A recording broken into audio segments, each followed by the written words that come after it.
আসসালামু আলাইকুম।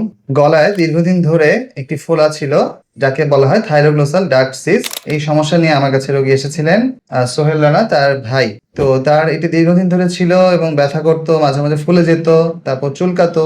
এই সমস্যাগুলো হওয়ার কারণে দীর্ঘদিন ভোগ করার পরে আমরা যখন এই রোগটি নির্ণয় করি, তারপর আমরা তাকে সার্জিক্যাল ট্রিটমেন্টের পরামর্শ দিই, অর্থাৎ অপারেশন করি। এবং অপারেশনের পরে রোগী কেমন আছে সেটা শোনার জন্য আজকে তার ভাই আমার কাছে এসেছে।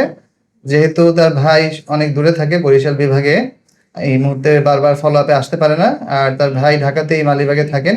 তো তিনি এসে আমার কাছে মাঝে মাঝে ফলো আপটি করেন। তো আমরা এখন রোগীর মুখ থেকে শুনবো যে থাইরোগ্লোসাল ডাক্ট সিস্ট বা গলার সামনে থাইরয়েডের এখানে যে একটি সিস্ট হয়, সেই সিস্টের অপারেশনের পরে রোগী কেমন আছে সেটি শুনবো রোগীর ভাইয়ের কাছ থেকে। তো মাসুদ রানা, আপনার ভাইয়ের নাম কি ছিল যেন? সোহেল রানা। সোহেল রানা। উনি অপারেশন হয়েছিল কতদিন আগে? মিনিমাম 3-4 মাস আগে। 3-4 মাস আগে। তো এরপরে তো আর কোনো সমস্যা হয়নি না? ওই জায়গাটা আগে কি হতো বলেন তো একটু?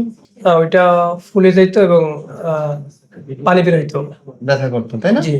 তারপরে এখন কি এর সমস্যাগুলো আর হয়?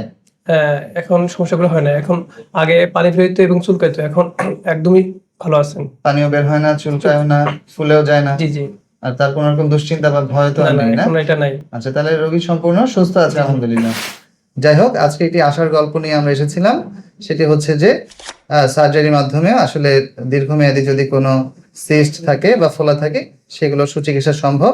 তো যে জন্য চিকিৎসা মেডিকেল ট্রিটমেন্ট লাগবে নাকি সার্জিক্যাল ট্রিটমেন্ট লাগবে সেটা জানার জন্য আপনারা অবশ্যই বিশেষজ্ঞ চিকিৎসকের শরণাপন্ন হবেন। আমি ডাক্তার মোহাম্মদ গালিবুল ইসলাম, নাক কান গলা বিশেষজ্ঞ সার্জন, ঢাকা মেডিকেলে কর্মরত আছি এবং চেম্বার করছি খিলগাঁও খিদমা হাসপাতালে। আপনাদের সবাইকে এই ভিডিওটি দেখার জন্য অসংখ্য ধন্যবাদ। ভালো লাগলে লাইক করবেন, কমেন্ট করবেন এবং শেয়ার করবেন। আসসালামু আলাইকুম।